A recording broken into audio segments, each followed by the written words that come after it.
Hello hi നമസ്തേ നമസ്കാരം. കഴിഞ്ഞ എപ്പിസോഡിൽ അമ്മയുടെ ഹോം മെയ്ഡ് പനീർ റെസിപ്പി നിങ്ങളൊക്കെ ട്രൈ ചെയ്തെന്ന് തന്നെ പ്രതീക്ഷിക്കുന്നു. അപ്പോൾ ആ ഹോം മെയ്ഡ് പനീർ കൊണ്ട് തന്നെ അടിപൊളി പനീർ കറിയാണ് ഇന്നത്തെ റെസിപ്പി. നല്ല വൈറ്റ് റിച്ച് ഗ്രേവിയിൽ തയ്യാറാക്കിയെടുക്കുന്ന ഈ ഒരു കറി എല്ലാവർക്കും ഒരുപോലെ തന്നെ ഇഷ്ടപ്പെടുമെന്ന് എനിക്ക് നല്ല ഉറപ്പുണ്ട്. മറക്കാതെ തന്നെ സബ്സ്ക്രൈബ് ബട്ടൺ ക്ലിക്ക് ചെയ്യുക. ഒരു ലൈക്കും പിന്നെ നിങ്ങളുടെ അഭിപ്രായങ്ങളും ഞങ്ങളെ അറിയിക്കാൻ മറക്കരുത്. അപ്പോൾ അമ്മയുടെ അടിപൊളി പനീർ കറിയിലേക്ക്. നമ്മുടെ നവാബി പനീർ തയ്യാറാക്കാനായിട്ട് ഒരു പാനിലേക്ക് 2 സവോള ചെറുതായിട്ട് അരിഞ്ഞത് ഞാൻ ചേർത്ത് കൊടുക്കുകയാണ്. കൂടാതെ ഒരു 2 പച്ചമുളക് കട്ട് ചെയ്തതാണ്, അതും കൂടി ചേർത്ത് കൊടുക്കാം. ഒരു അര ഗ്ലാസ് വെള്ളം കൂടി ചേർക്കാം. ആ സവോളയും പച്ചമുളകും ഒക്കെ ഒന്ന് വെന്ത് വരണം. എല്ലാം കൂടി ഒന്ന് വെന്ത് ഒന്ന് സോഫ്റ്റ് ആയി കിട്ടിയാൽ മതി. ഇനി നമുക്ക് ഫ്ലെയിം ഓഫ് ചെയ്യാം. ഇതിന് നന്നായിട്ടൊന്ന് ചൂടാറി വരണം. അതിനുശേഷം മിക്സർ ജാറിലേക്ക് ഇത് ചേർത്ത് കൊടുക്കാം. നല്ല ഫൈനായിട്ട് തന്നെ ഇത് അരച്ചെടുത്തിട്ടുണ്ട്. കൂടാതെ അതേ ജാറിലേക്ക് ഒരു 10 ബദാം കുതിർത്തത് തൊലിയൊക്കെ കളഞ്ഞെടുത്തിട്ടുള്ളതാണ്, അതുകൂടി ചേർത്ത് കൊടുക്കാം. കൂടാതെ ഒരു 10 കാഷ്നട്ട് കുതിർത്തത് അതും കൂടി ചേർത്ത് കൊടുക്കാം. അതോടൊപ്പം ഒരു 10 കിസ്മിസ് അതും ഒന്ന് സോക്ക് ചെയ്തെടുത്തതാണ്, അതും കൂടി ചേർത്ത് കൊടുക്കാം. കൂടാതെ 1 ടീസ്പൂൺ കസ്കസ് ഒന്നങ്ങ് കുതിർത്തെടുത്തതാണ്, അതും കൂടി ചേർത്ത് കൊടുക്കാം. ഇനി ഇതെല്ലാം കൂടി നമുക്കൊന്ന് നല്ല ഫൈൻ പേസ്റ്റായിട്ട് അരച്ചെടുക്കണം. ഈ ഒരു പാനിലേക്ക് ഒരു 3 ടീസ്പൂൺ നെയ്യാണ് ഞാൻ ചേർത്ത് കൊടുക്കുന്നത്. ബട്ടർ വേണമെങ്കിലും ചേർക്കാം. നെയ്യ് അങ്ങ് നന്നായിട്ട് ചൂടായിട്ട് വന്നാൽ അതിലോട്ട് 1 ടീസ്പൂൺ സാദാ ജീരകം കൂടി ചേർത്ത് കൊടുക്കാം. ജീരകമൊക്കെ ഒന്ന് പൊട്ടി വന്നാൽ നമുക്ക് കറിക്ക് ആവശ്യമായിട്ടുള്ള ഹോൾ മസാലാസ് ചേർക്കാം. അതിനായിട്ട് 3 ചെറിയ ബേ ലീഫ്, 1 പീസ് ജാതിപത്രി, 1 കറുവാപ്പട്ടയുടെ പീസ്, 3-4 ഏലക്ക, ഒരു 5 ഗ്രാമ്പൂ, സ്റ്റാർ അനീസ് അല്ലെങ്കിൽ തക്കോലം ഒരെണ്ണം. ഇത്രയും മസാലകളാണ്. അതും കൂടി നമുക്ക് നെയ്യിലേക്ക് ചേർത്ത് കൊടുക്കാം. എല്ലാം കൂടി മൂത്ത് മസാലയുടെ മണമൊക്കെ ഒന്ന് പുറത്തേക്ക് വരണം. അതിനുശേഷം അതിലോട്ട് നമ്മളെ സവോളയും പച്ചമുളകും കൂടി അരച്ച് വെച്ചിരിക്കുന്ന ആ പേസ്റ്റ് കൂടി ചേർത്ത് കൊടുക്കാം.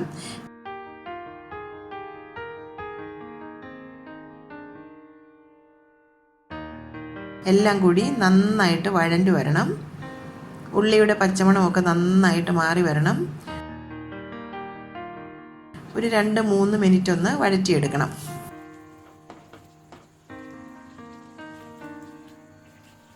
അതിലോട്ട് 1 ടീസ്പൂൺ കുരുമുളക് പൊടി കൂടി ചേർത്ത് കൊടുക്കാം.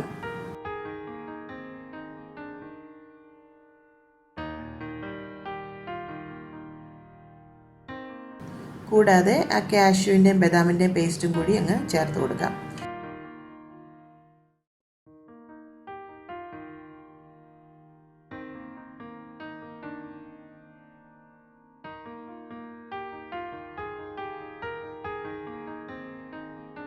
ഒരു 2 ടേബിൾ സ്പൂൺ തൈര്, അധികം പുളിയില്ലാത്ത കട്ടത്തൈര്, അതുകൂടി ചേർത്ത് കൊടുക്കാം. തൈര് ചേർത്താൽ ഫ്ലെയിം ഒന്ന് ലോയിലേക്ക് ആക്കി വെക്കാം. എല്ലാം കൂടി ഒന്ന് മിക്സ് ആക്കണം.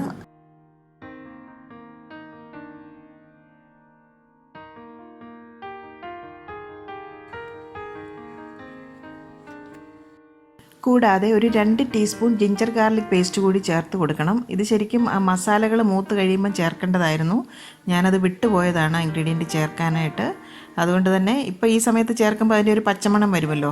അതുകൊണ്ട് ഞാനൊരു ശക്കല നെയ്യിൽ അതൊന്ന് മൂപ്പിച്ചിട്ട് ഇതുപോലെ ഇതിലേക്ക് ചേർത്ത് കൊടുക്കുകയാണ്. ഇതിലിപ്പോൾ ഇഞ്ചി കൂടുതലും വെളുത്തുള്ളി കുറവുമാണ് കേട്ടോ. അപ്പോൾ ഈ 2 ടീസ്പൂൺ ജിഞ്ചർ ഗാർലിക് പേസ്റ്റും കൂടി ഈ സമയത്ത് നമുക്കിതിലേക്ക് ചേർത്ത് കൊടുക്കാം. അപ്പോൾ നിങ്ങളിത് ചെയ്യുമ്പോൾ ആ ഹോൾ മസാലാസ് മൂത്ത് കഴിയുമ്പം ഇഞ്ചിയും വെളുത്തുള്ളിയും കൂടി ഇട്ട് മൂപ്പിച്ചിട്ട് ഓണിയൻ്റെ പേസ്റ്റ് ചേർത്ത് കൊടുത്താൽ മതിയാകും കേട്ടോ. ആവശ്യത്തിനുള്ള ഉപ്പും കൂടി അങ്ങ് ചേർത്ത് കൊടുക്കാം.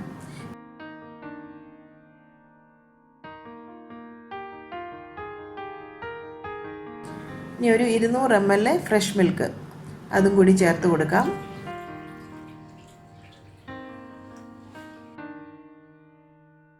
എല്ലാം കൂടി ഒന്ന് മിക്സ് ആക്കി എടുക്കാം.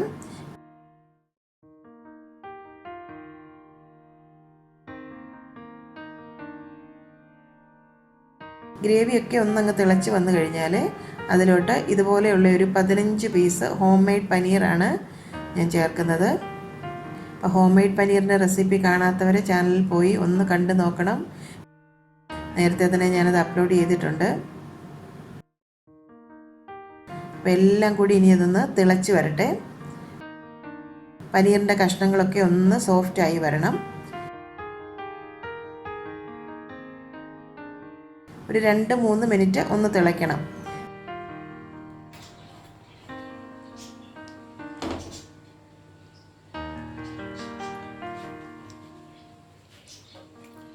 ഒരു നുള്ള് സാഫ്രോണ്, കുങ്കുമപ്പൂവ്, അതൊരു 2 ടേബിൾ സ്പൂൺ ചൂട് പാലിലൊന്ന് സോക്ക് ചെയ്തെടുത്താണ്.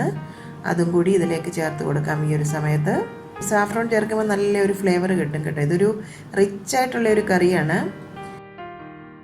ഫൈനലായിട്ട് കുറച്ച് കസൂരി മേത്തി അത് ഇതുപോലെ കയ്യിൽ വെച്ച് ഒന്ന് ക്രഷ് ചെയ്ത ശേഷം നമുക്കതിൻ്റെ പുറത്തേക്കായി ചേർത്ത് കൊടുക്കാം. ഇനി നമുക്ക് ഫ്ലെയിം ഓഫ് ചെയ്യാം. റിച്ച് ആയിട്ടുള്ള ഒരു ഗ്രേവിയാണിത്. അടിപൊളി ടേസ്റ്റുമാണ്.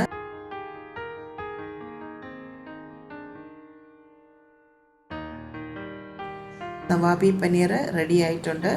ഇത്രയേ ഉള്ളൂ. അല്ലെങ്കിൽ പനീർ ഇൻ വൈറ്റ് ഗ്രേവി എന്നോ എന്ത് വേണമെങ്കിലും ഇതിനെ വിളിക്കാം. ഇതിനി നമുക്ക് സെർവിങ് ഡിഷിലേക്ക് സെർവ് ചെയ്തെടുക്കാം. ഇത് ചപ്പാത്തിയുടെ കൂടെയോ നാനിൻ്റെ കൂടെയോ റൊമാലി റൊട്ടിയുടെ കൂടെയോ അതല്ല ഫ്രൈഡ് റൈസിൻ്റെ കൂടെയോ എന്തിൻ്റെ കൂടെ വേണമെങ്കിലും വളരെയധികം യോജിച്ച് പോകുന്ന ഒരു കറിയാണ്. വളരെ റിച്ചായിട്ടുള്ള ഒരു പനീർ ഡിഷ് തന്നെയാണ്. എന്നാൽ വളരെ ടേസ്റ്റിയുമാണ്. നമ്മുടെ ഹോം മെയ്ഡ് പനീർ ഉപയോഗിച്ച് തന്നെ ചെയ്തിരിക്കുന്നതുകൊണ്ട് ആ പനീറിൻ്റെ ഒരു ടെക്സ്ചറും വളരെ സോഫ്റ്റാണ്. വല്ലപ്പോഴുമൊക്കെ ഗസ്റ്റൊക്കെ വരുന്ന ഒരു സമയത്ത് അവരെയൊക്കെ ഒന്ന് റിസീവ് ചെയ്യാൻ പറ്റിയ ഒരു ഡിഷാണിത് കേട്ടോ. ഈ വീഡിയോയെക്കുറിച്ചുള്ള അഭിപ്രായങ്ങളും ഉണ്ടാക്കി നോക്കിയ ശേഷം നിങ്ങളുടെ ഫീഡ്ബാക്കും കമൻറ്റ് ബോക്സിൽ കൂടി ഞങ്ങളുമായിട്ട് ഷെയർ ചെയ്യുക.